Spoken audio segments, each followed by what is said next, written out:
get the news now with Marcia Phillips. It's official. President Trump authorizing the deployment of National Guard troops to the border with Mexico to combat illegal immigration, contending that the situation had reached a, quote, point of crisis.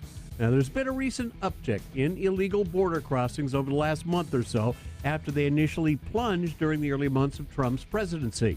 Homeland Security Secretary Kirstjen Nielsen saying, border security is Homeland Security, which is national security. No kidding. It's not a partisan issue. It's not something we can separate out. It's core to being a sovereign nation. Clearly. Yeah. Part of the uptick is just it's spring.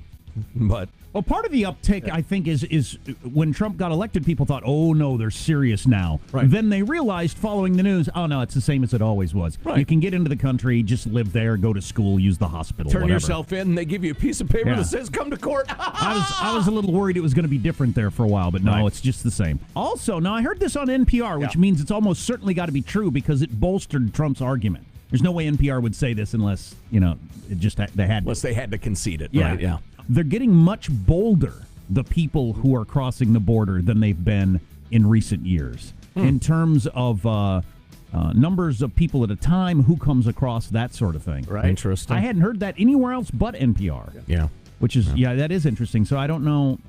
Or, this is the most cynical view, is this a big attention-getting story that gets something else off the front page? Because it does get a lot of attention.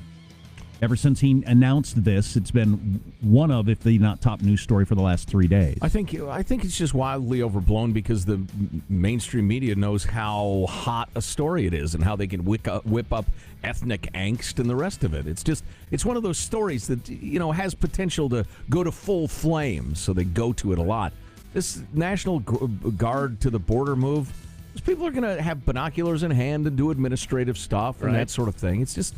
I've heard if we need them down there, why don't we have that many people all the time? I don't know. I've heard some from the military world unhappy with this use of our military, putting them in a bad position. Yeah, National Guard, guard the nation. That's what I say.